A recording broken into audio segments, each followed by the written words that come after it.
Welcome back to AZ Astro. So I've been seeing in several of my Facebook groups that I'm a part of that a few people are debating on whether to do Adobe Photoshop and Lightroom to process their images or Pixinsight. And I've seen a couple times people are asking the question, well, what makes Pixinsight so much better than Adobe Creative Cloud? And I pointed out on Facebook that with Adobe Creative Cloud, you're paying, I think it's $9.99 a month for access to Creative Cloud.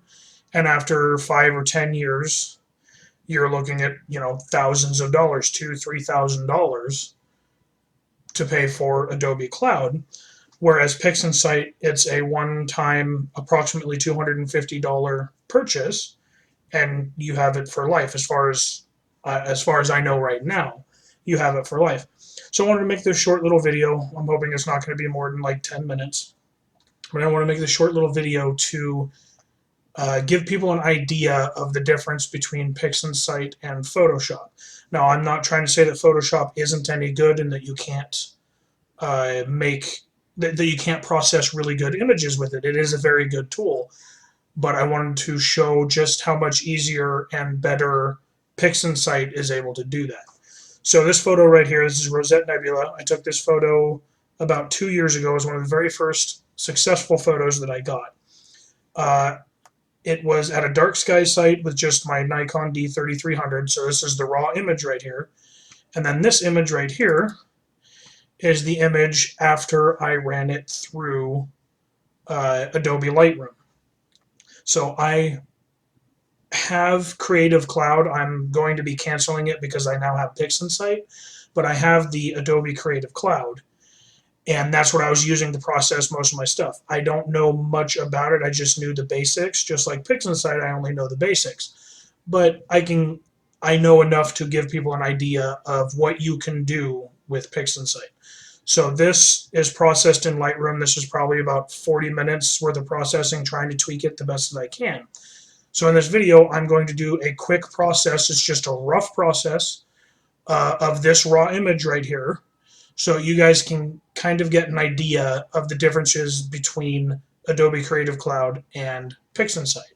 So I'll go ahead and minimize this for now, and we'll start with this photo. So the first thing that I usually do is I go to Background Modelization and Automatic Background Extractor, because as you can see in the background, it's not black at all. It's red and nasty. So if you come down here to Target Image Correction and you go to Subtraction, you hit the square button, and it will bring up a whole new photo.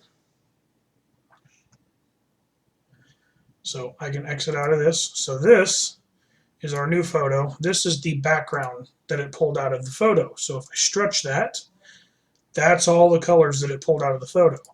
So I'll go ahead and minimize this raw photo, and I'll put it over here. So here's a new photo I have to work with. So I can close this. This is a new photo that I have to work with. And already, just from pulling the background out, you can already see purples that were not present in this photo. So you can kind of see some purples there, but they're much more pronounced right there. So I'll go ahead and stretch this image so you guys can get an idea of what it's going to look like. That's what the end image is going to look like, approximately. I don't want to keep it stretched, so I'll hit F12 and close that. So once you've done that, I would usually do a dynamic crop, but I'm not going to do that this time because this photo I don't need to crop this photo. It already looks pretty good. So what I'm going to do is I'm going to go to Process, and I'm going to do Mask Generation, Range Selection, and I'm going to open a preview, and I'm going to run this slider along right here until you start seeing the galaxy. Like that, you want to get it about right there. So what this is going to do is it's going to help me remove the grain from the photo. I'm going to come down to smoothness because you want the image to be very, very smooth. You don't want any sharp edges. So that looks pretty good to me. Because that was just going to be a quick rough to give you guys an idea. So I'll go ahead and apply. And I don't need this anymore, and I don't need the real-time preview. So now I'm left with this new mask. So I'm going to take this mask and I'm going to drag it over onto this box. And I've now created a mask for my image. I don't like the way that looks, so I'm just going to do that. That doesn't turn off the mask, it just doesn't show it. So from there, I am now going to go to Noise Reduction and TGV Noise. Now, usually you would open a preview because it takes a little bit to do this noise reduction. I'm not going to do that because my galaxy or my nebula, the Rosette Nebula, is so large. So what I usually do is I'm going to bring this edge protection, and I usually bring it up to about 4.5, right around there. So I'll just do 4.35, and I'll hit the square. And what that's going to do is remove some of this noise in the background, and I'll stretch it to see just how much of the noise it removed. This process will take a few seconds, so I'm going to pause right now, and then I'll be back when it's done. Okay, it's going to be done here in just a few seconds.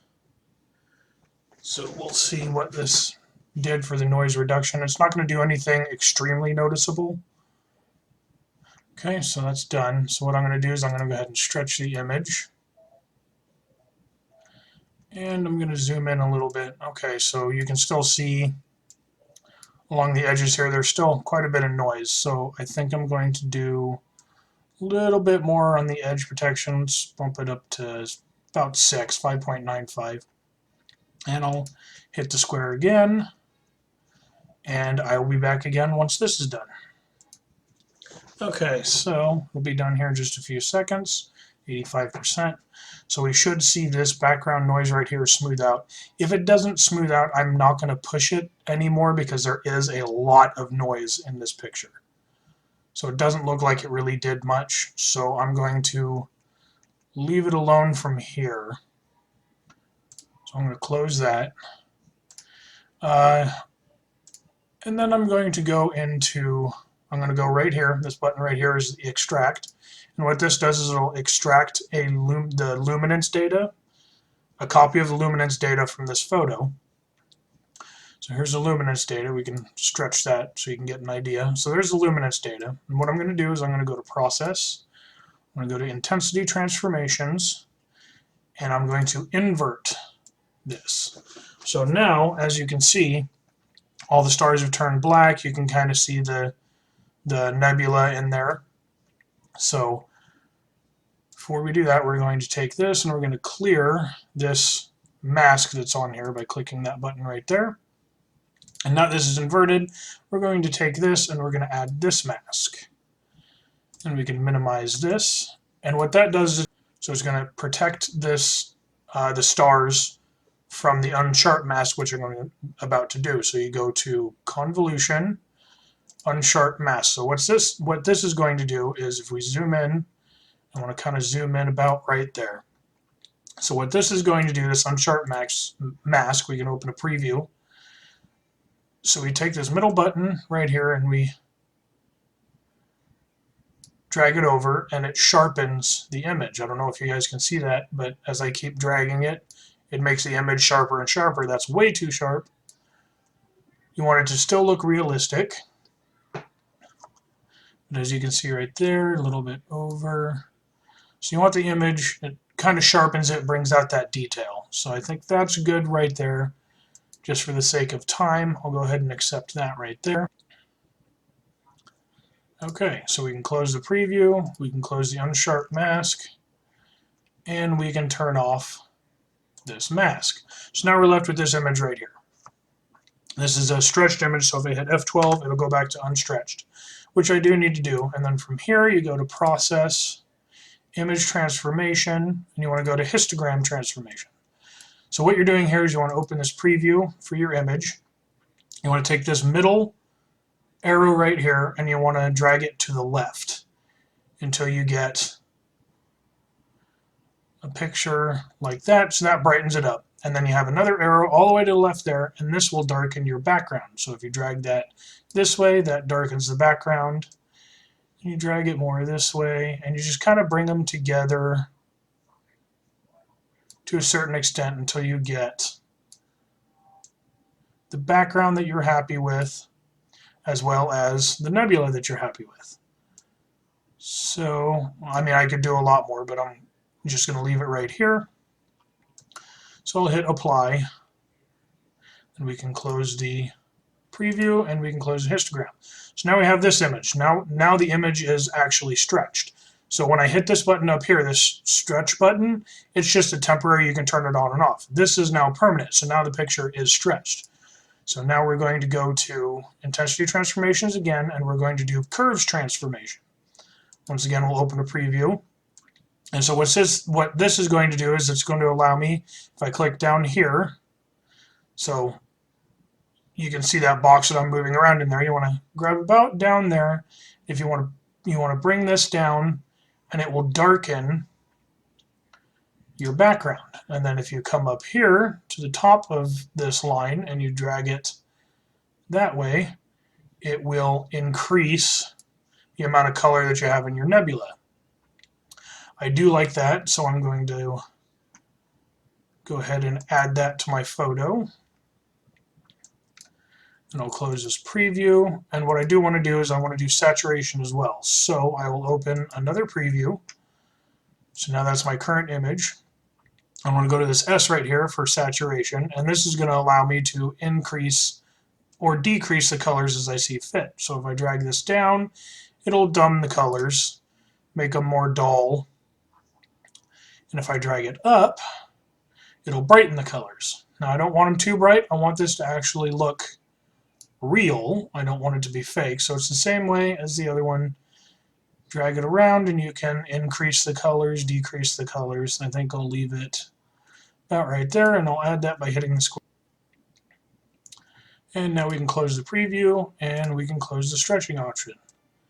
So now that's the final image. Obviously the image to begin with wasn't that great of an image because you have a lot of grain in here. But for the probably about 10 minutes that I've spent doing that, compare this processing in Pixinsight, 10 minutes worth of processing, to this 40 minutes in Lightroom. There's a huge difference between the two. So again, I'm just doing this to kind of give people an idea of the differences between Pixinsight and Adobe Cloud. I'm not saying that you can't do everything that I just did in Photoshop and Lightroom. I'm sure you can. I don't know how to do it, but I do know that it is a lot more difficult to do it in Photoshop and Lightroom. I was never able to figure it out.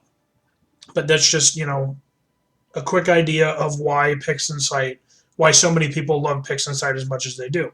So if you guys enjoyed this video, I hope you were able to learn something. Maybe I've leaned you towards purchasing or not purchasing Pixinsight. I hope I was helpful, but if you guys like the video, subscribe and make sure to like the video.